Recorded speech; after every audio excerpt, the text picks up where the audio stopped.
आप सभी को मेरा प्यार भरा नमस्कार।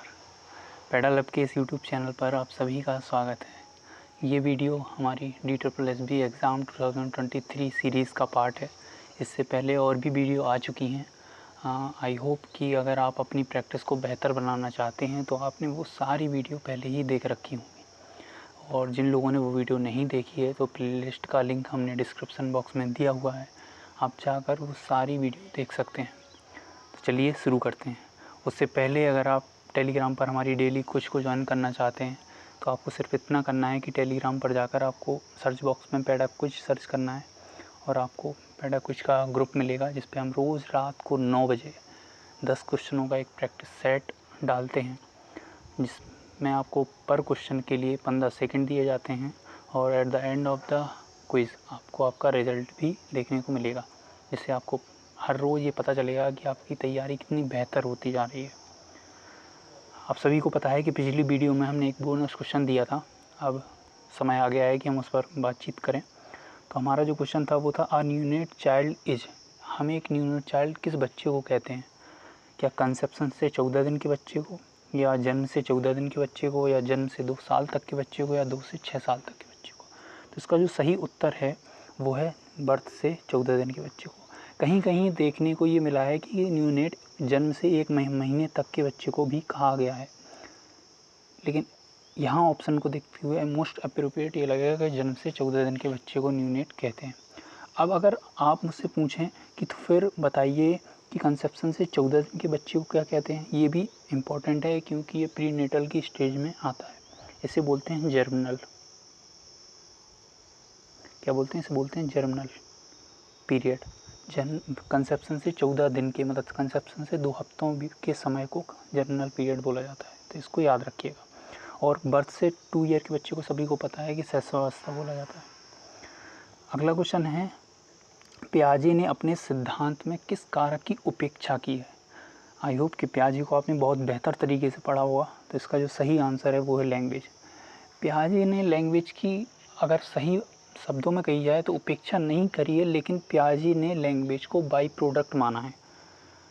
ठीक है, मैच्योरेशन, एक्टिविटी और एक्सपीरियंस विथ सोशल वर्ल्ड, इन सबको पियाजे ने बच्चे के विकास को, बच्चे के संज्ञानात्मक विकास के लिए ज़रूरी माना है। इन सब का बाई प्रोडक्ट जो है वो है लैंग्वेज। तो अगला क्वेश्चन है हमारा, एडेप्टेशन अपने आप में कैसी अवधारणा है? क्या ये सोशल अवधारणा है या बायोलॉजिकल कॉन्सेप्ट है, या दोनों नहीं? तो जो एडेप्टेशन है नॉर्मली ये बायोलॉजिकल कॉन्सेप्ट है। ठीक है, आपने डार्विन को भी पढ़ा होगा, उनने भी एडेप्टेशन पर बात करी है। जो अगला क्वेश्चन है कि नवजात शिशु में जन्मजात है, क्या कफ, होल्डिंग, सकिंग या इनमें से सभी? तो मैं उम्मीद करता हूँ इसका आंसर आप सभी ने दे दिया होगा। इसका आंसर है डी, मतलब ऑल। ये सब जो हैं वो बच्चे में रिफ्लेक्सेस के नाम से जाने जाते हैं, मतलब ये सारी चीज़ें जन्मजात होती हैं और ये रिफ्लेक्सेस हैं। अगला क्वेश्चन हमारा है, पियाजे ने अपनी पहली अवस्था को कितनी उप अवस्थाओं में बांटा है? और इसके बारे में हमने अपनी पिछली वीडियो में भी बात करी थी। मैंने आपको बताया था कि पियाजे ने अपनी संज्ञानात्मक विकास की अवधारणा को 4 अवस्थाओं में बांटा है, और जो पहली अवस्था है उसकी कितनी उप अवस्थाएँ हैं? उसकी 6 उप अवस्थाएँ हैं। अगला क्वेश्चन है कि पियाजे ने अपनी संवेदी अवस्था को 6 उप अवस्थाओं में बांटा है। पियाजे ने तीसरी उप अवस्था में बच्चों को नन्हे वैज्ञानिक कहकर बुलाया है। तो जो पहली पियाजे की अवस्था है उसे हम सेंसरी मोटर नाम से जानते हैं, या हिंदी में संवेदी गामक। तो उसको 6 उप अवस्थाओं में बांटा है, तो हमारा पहला कथन इस हिसाब से सही हो जाता है।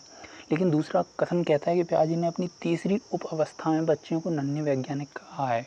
ये बात गलत है, क्योंकि पियाजे ने तीसरी उप अवस्था में ना कहकर इसी बात को 5वीं उप अवस्था में कही है। तो यहाँ केवल हमारा पहला कथन सही है, दूसरा गलत है। तो इसका जो आंसर होगा वो होगा फर्स्ट इज करेक्ट। अगला क्वेश्चन है हमारा, यदि बच्चों को प्रोजेक्ट वर्क दिया जाए तो उस समूह में बच्चों की संख्या कितनी होनी चाहिए? तो प्रोजेक्ट वर्क छोटे बच्चों को दिया जाता है, छोटे ग्रुप को दिया जाता है, जिससे अच्छे से आप उनको मॉनिटर कर सकें। तो इनका जो आंसर है वो है 4 से 5। पियाजे की किस अवस्था के अंत में बच्चे में भाषा की शुरुआती लक्षण दिखने लगते हैं? तो इसका जो आंसर है वो है पहली। मुझे उम्मीद है कि कई लोग इसका आंसर स्टेज 2 भी दे रहे होंगे, लेकिन यहाँ एक जो बर्ड है वो आपको देखना है कि किस अवस्था के अंत में, जो अंत में बर्ड है वही आपका आंसर आपको बता देगा।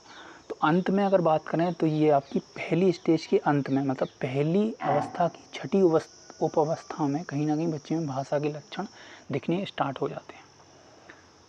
अगले क्वेश्चन हमारा कहता है कि vocabulary of 5 year old child, ये हमारा DSSB एग्ज़ाम में आ चुका है।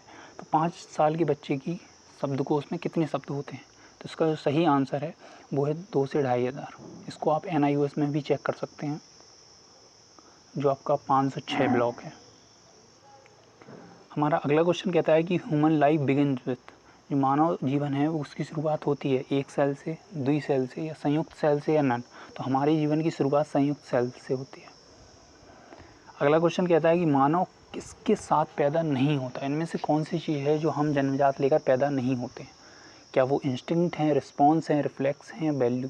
तो हम सभी जानते हैं कि हम जीवन में आगे बढ़ने के साथ साथ वैल्यू सीखते हैं। तो इसका जो सही आंसर है वो आंसर 4 है। हमारा अगला क्वेश्चन कहता है कि जन्म की कितनी अवस्थाएं होती हैं? ये इम्पॉर्टेंट क्वेश्चन है और मैं उम्मीद करता हूँ ये क्वेश्चन आप नोट करेंगे। तो हमारी जन्म की नॉर्मल, देखो अगर बायोलॉजिकल कंसेप्ट से देखा जाए तो 3 अवस्थाएं होती हैं जन्म की, लेकिन जो DSSB ने माना है उसने 4 अवस्थाओं को माना है। तो जो पहली अवस्था होती है वो होती है डायलेशन। आई होप कि आप इसको नोट करेंगे। पहली होती है डायलेशन, दूसरी होती है एक्सपल्सन, ठीक है, तीसरी होती है आपकी extra expulsion, sorry total expulsion, ठीक है। तो ये मैंने शॉर्ट में लिख दिया है। तो पहली आपकी डायलेशन, दूसरी आपकी एक्सपल्सन, तीसरी टोटल एक्सपल्सन, और अगर चौथी जो DSSB ने मानी है वो है आपकी रिकवरी। तो इन अवस्थाओं पे क्वेश्चन निश्चित ही बनते हैं। तो ये मैं उम्मीद करूँगा आप लोग नोट कर लेंगे इस बात को। हमारा अगला क्वेश्चन है कि कितने महीने का बच्चा सिर उठा सकता है? तो ये कुछ फैक्चुअल क्वेश्चन है जिनको आपको याद करना ही है। तो 3 महीने का बच्चा सिर उठाना शुरू कर देता है। अगला क्वेश्चन कहता है how many stages of prenatal, जैसे जन्म की कितनी अवस्थाएं हैं? 4। ऐसी जन्म के पूर्व कितनी अवस्था हैं? तो ये भी आपको याद करना पड़ेगा। ये हैं 3 अवस्था। मैंने आपको एक बताया था जर्मिनल पीरियड, वो भी इसी में आता है। जर्मिनल पीरियड के बाद आपका आता है एम्ब्रियोनिक पीरियड, उसके बाद आता है फीटल स्टेज। तो ये 3 स्टेज आपकी हैं प्री नेटल स्टेज। अगला क्वेश्चन है प्राइमरी बच्चों में EVS किस क्लास से पढ़ाना शुरू करते हैं? तो हम सभी ने NCERT की बुक्स देखी होंगी। तो EVS की जो बुक है कक्षा 3 से स्टार्ट होती है। और हमारा आज का लास्ट क्वेश्चन है वो है सोशल कल्चर थ्योरी किसने दी है? तो जो सोशल कल्चर थ्योरी है वो आपकी वाइगोत्स्की ने दी है। और जैसा कि हम हर वीडियो में आपको एक बोनस क्वेश्चन देते हैं जो आप खुद से सॉल्व करके इसका आंसर आप कमेंट बॉक्स में हमें भेजते हैं।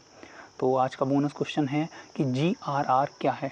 आपको बताना है क्या ये ग्रोथ विथ रियल रिस्पॉन्सेज है, ग्रेजुअल रियल रिस्पॉन्सिबिलिटी है, ग्रेजुअल रिलीज ऑफ रिस्पॉन्सिबिलिटी है, या ग्रॉस रियल रिस्पॉन्स है। आई होप कि आप इसका आंसर हमें ज़रूर भेजेंगे, खुद से इसका आंसर ढूंढेंगे। तो मैं उम्मीद करता हूँ कि आपको आज की ये प्रैक्टिस वीडियो बेहद पसंद आई होगी और इम्पॉर्टेंट पॉइंट आप अपनी नोटबुक में नोट करते जा रहे होंगे। मिलते हैं अगली वीडियो के साथ, तब तक के लिए टेक केयर, बाय बाय।